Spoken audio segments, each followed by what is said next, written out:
नमस्कार, मी राजश्री राजेंद्र ताड, राष्ट्रवादी अजितदादा गट जिल्हा उपाध्यक्ष.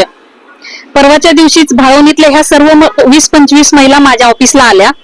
त्यांनी मला त्यांच्या सगळ्या अडचणी सांगितल्या, त्यांची झालेली फसवणूक सांगितली.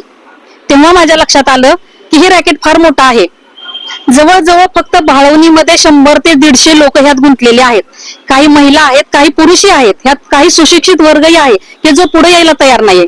पण ह्या ज्या गरीब महिला आहेत, रोज खुरपायला जातात, ह्यांच्या बचतीतून जे काही गुंतवणूक ठेवली होती बँकेत ती काढून, एफड्या मोडून, स्वतःच्या गळ्यातलं डोरलं सुद्धा मोडलेलं आहे या महिलांनी. सर्व दागदागिने मोडून त्यांनी त्या माणसाला वैयक्तिक पैसे दिलेले आहेत.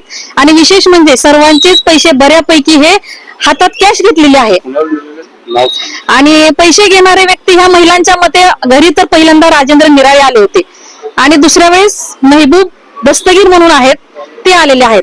तर ह्या महिलांचं म्हणणं येते की दस्तगीर जे आहेत त्यांना आम्ही पाहिलेलं नाहीये. आमच्या घरी 10 ते 15 वेळा म्हणजे पैसे मागण्याच्या दृष्टीने रोज हा निराळेच येत होता आणि आम्ही निराळेच्या हातात पैसे दिलेत असं या सर्व महिलांचं म्हणणं आहे. निराळे हे भाळवणीचेच राहणार आहेत आणि हे जाळं भाळवणीपुरतं मर्यादित न राहता यांनी असं आमिष दाखवलं की आम्हाला तुम्हाला बँक व्याजदरापेक्षा जास्त पैसे देऊ, दाम दुप्पट करू, तुम्ही असं कष्ट किती करणार, तुम्हाला तर आम्ही चांगला फायदा करून देऊ, तुम्ही आमच्याकडे गुंतवणूक करा.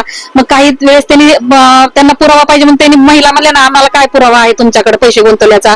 ब्लँक चेक दिले त्यांनी सह्या करून, स्टॅम्प दिलेत. माझ्या मतानुसार 2 कोटीच्या पुढे तर नक्कीच आहे. 2 कोटीच्या पुढे भाळवणीतलाच आहे. शेजारचे ग्रामीण भागातले अजून खेडेपाडे पण ह्याच्यात इन्व्हॉल्व आहेत, पण ते अजून बाहेर पडलेले नाहीत. ज्यावेळेस हे बाहेर पडायला चालू होईल ते नक्कीच माझ्या मताने 4-5 कोटीच्या घरात, ग्रामीण भाग जर पूर्ण पिंजून काढला, बाकीचे गाव आणखीन, तर 5 कोटीच्या घरात नक्कीच हा घोटाळा निघेल. महिलांसाठी न्याय देण्याचा प्रयत्न करणार, नक्कीच या महिलांना न्याय मिळवून देणार. नाही, 100% ह्याचा जर हे झालं नाही, साहेबांना जर सांगितलेलंच आहे, ह्याचा जर पाठपुरावा नाही झाला तर नक्कीच ह्या सर्व महिला रस्त्यावर उभारतील, आंदोलन करतील. हा आज गुन्हा दाखल केलेला आहे. साहेबांनी गुन्हा दाखल केलेला शहर पोलीस स्टेशनला केलेला आहे, सॉरी SP ऑफिस पंढरपूर ग्रामीण पोलीस स्टेशनला केलेला आहे गुन्हा दाखल.